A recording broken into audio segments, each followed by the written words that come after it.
How's everybody doing? Are you having fun? Yeah. I went to college. I don't know if the cardigan tips you off or not. I went to college, and for me, college was just an extension of my life where I wandered through life. I lived in the dorms and just went door to door trying to make connections with people, and everybody's just a shitty, bro-y dick. And so literally just walk, are you a dick? Yeah? Okay, I'll keep walking, And just, it was hard for me to meet people because I had situations like this that happened. I was sitting with a guy in his dorms, we're trying to make friends and be friendly, and out of the blue, he just goes, hey man, have you ever done ecstasy? And I was like, awesome, college is great. No, I haven't. Why, you have some? He's like, no man, I'm never gonna do ecstasy. And I'm like, you brought this up. Like, you can't just be like, have you heard of this thing? I don't like it. I'm like, why are you not gonna do ecstasy? Is it because techno sucks? Because I understand that, if that's your reason. He's like, no man, I'm never gonna do ecstasy because my best friend in high school, he took ecstasy and then he fucked a guy. And I'm afraid that if I do ecstasy, I'll fuck a guy too. And then we just sat in silence forever. Because I don't know what to say to him besides, I think your friend is just gay.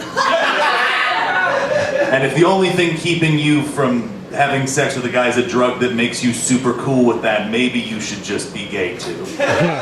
Maybe date your best friend, you have a lot in common, he has experience. And I was just jealous of him, because I've always been a tall, femmy man. Yes, I am aware of it. I hear the whispers from the back of the room. There's just a giant gay Muppet on stage. I don't know what's on this. What's happening? When you're a tall, femmy man, there are no role models growing up. When you're a tough, tall kid, they're just like, oh, you've got the whole WWF to choose from. You're tall and femmy, you got nothing. You got nothing until you turn 14, you're watching MTV, and all of a sudden RuPaul Charles walks out outside of drag for the first time. And you think, my God, I would look amazing in that suit. Finally, something fabulous for the giant man. And that was the day I became a fanboy for the world of the gays. Now, to explain to anyone who doesn't understand what that means, well, every other boy I was in middle school with wanted to be an African-American rapper in the California suburbs so bad they could taste it. I just wanted to be fabulous. But I couldn't be because I love boobs. It's a curse I live with, like being a werewolf. And as I'm wandering through life as this kind of person, I'm trying to look for direction, and finally I get it when I make friends with my best friend, who's also my gay best friend, which is what I call him because it's fun. And we made friends the gayest way possible in that we were both buying drugs from the same stripper.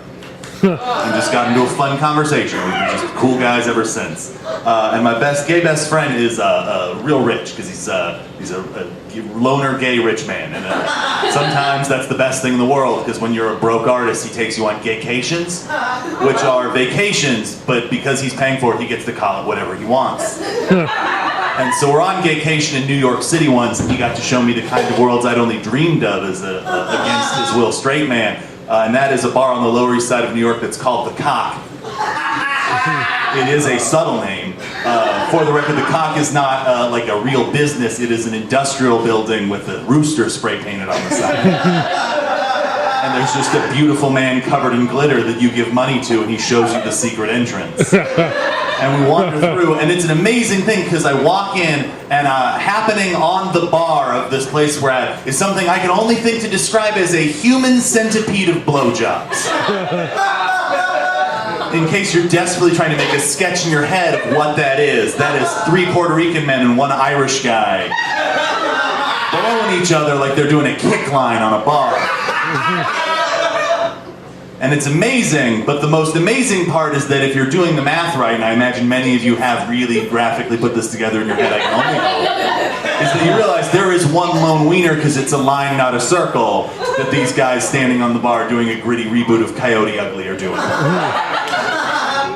And as they're standing there doing this, they're on the bar where you also still order a drink. And what happens is that 2 lines both show up, and one is to get a beer and one is to blow a stranger. And the problem is when you're in an illegal gay bar at 4 a.m. in New York City, the lines are not well defined. So sometimes you want to get a Bud Light, and what you get instead is a dick in your face.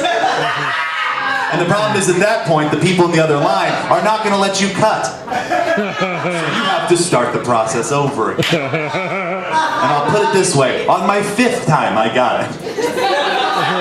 But the most frustrating is the 3rd time, where they look at you and go like, dude, make a decision.